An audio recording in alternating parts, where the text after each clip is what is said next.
Hər kəsi salamlayıram. Mən Samira Şahtaxtinska Rüfət qızı. Bu yaxınlarda sosial şəbəkədə yayılan bir videoya, xəbərə görə aydınlıq gətirmək istəyirəm və mən o səhnəyə mahnı oxumağa çıxmışam, bir müğənni kimi. Jurnalistlər də hər zamanki kimi öz səhifələrinə, profillərinə reyting qazandırmaq məqsədi ilə qışqıran bir başlıqlar yazmağa başlayıblar. Bu nəticədə də insanlarda negativ hisslər uyandırıb, belə deyək. Yəni mən orada nə etmişəm? Qınamağa nə var orada?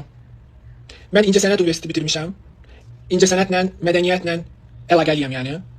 Vokal dərslərini də almışam, mahnılarım, kliplərim var. Yəni mən orada mahnı oxumağa çıxmışam, gəlmişəm. Şəhidlər anım gününə uyğun bir mahnı, uyğun bir geyimdə. Bu ajataj bu qədər nə üçün lazımdır, mənə çatmır. Yəni hər gün yeni bir müğənni çıxa bilər, hansısa tədbirlərdə iştirak edə bilər. Orada çox rəylər yazılıb ki, bunun orada nə işi var? Yəni bir Azərbaycan vətəndaşı və müğənnisi olaraq mən orada nə iş gördüm? Mahnı oxudum. Deməli işim o idi. Şəhidlər anım gününə aidiyyatım yoxdursa, necə yəni yoxdur? Necə? Mən də bir hər Azərbaycan vətəndaşı kimi, hər Azərbaycan qadını kimi müharibədən əsgərimi gözləyirdim. Mən də narahat idim, mən də o hissləri, o günləri yaşamışam və bilirəm bu nədir. Yəni mən oradan buradan gələn birisi deyiləm.